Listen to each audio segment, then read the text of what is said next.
अमूमन तौर पर हर कोई व्यक्ति जो है अपने लिए कमाता है, अपने लिए ही जीता है और अपना ही जीवन यापन इस तरह से करता है। लेकिन अगर जब दूसरों के लिए काम किया जाए, अपने से पहले दूसरों को आगे रखा जाए, तो वाकई एक मिसाल बन जाता है। ये बात हम क्यों कह रहे हैं? क्योंकि आज यहाँ पर कुछ ऐसे ही गरीब बच्चों के लिए लगातार काम किया जा रहा है और उन बच्चों के एक उमंग को अगर देखा जाए, उनकी ख्वाहिशों को जो है आसमां तक छुआने के लिए काम किया जा रहा है। तो चलिए बात कर लेते हैं। गुलजीत जी, बहुत बहुत स्वागत है आपका हमारे चैनल पे। ये तो बहुत अच्छी बात है।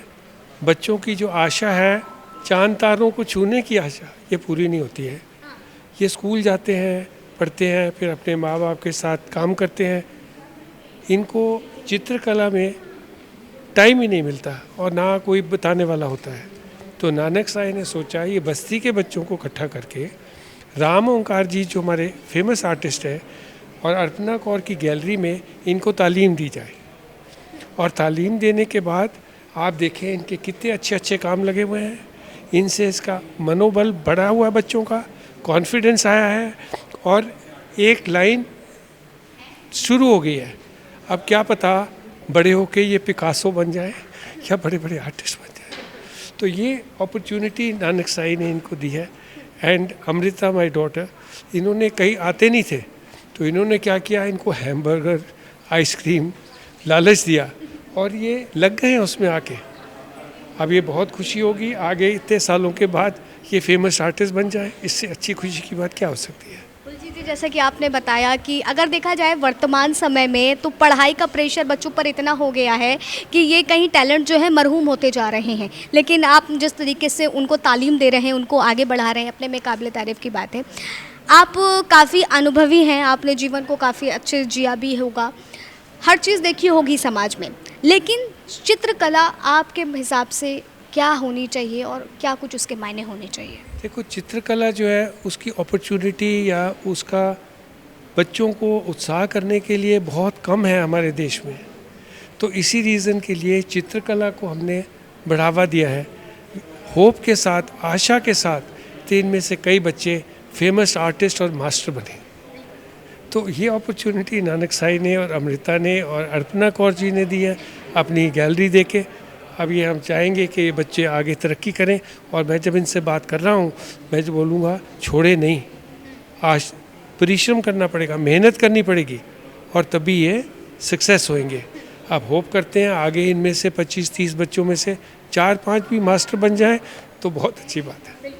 अपनों के लिए तो, अपने बच्चों के लिए तो हर कोई करता है, हर कोई जीता है, लेकिन जो दूसरों के लिए जीता है वो मिसाल बन जाता है।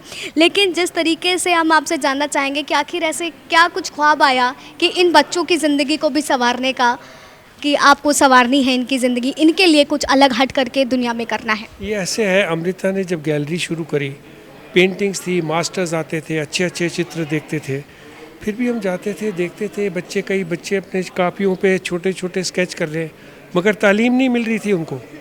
तो उससे आइडिया आया, इन बच्चों को हम इतने जो कर रहे हैं, बस्ती को खाना दे देते हैं, ये खाना देती है बस्तों को, हैमबर्गर देती है, मील्स देती है, उससे अच्छा तालीम क्यों ना दी जाए।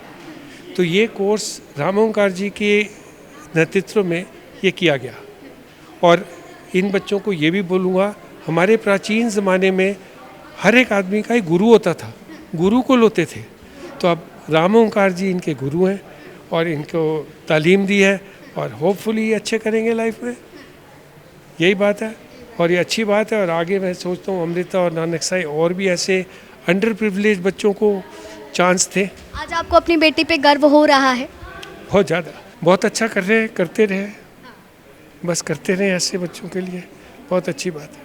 तो देखिए, जैसे कि हमने बताया ही आपको शुरुआती दौर में कि अगर शिक्षा तालीम बेहतर मिली हो तो ज़िंदगी संवर जाती है, निखर जाती है। और आज यही वजह है कि जिस तरीके से उनके अमृता जी के पिताजी ने भी ये बात बताई, गुलजीत ने, कि उन्होंने जितना कुछ सिखाया, आज उनकी बेटी आगे बढ़ करके और बच्चों के लिए काम कर रही है और उनके सपनों को निखारने के लिए लगातार परिश्रम कर रही हैं। फिलहाल तब तक के लिए आप बने रहिए सौगंध टीवी पर। कैमरा पर्सन निकेत के साथ आस्था तिवारी।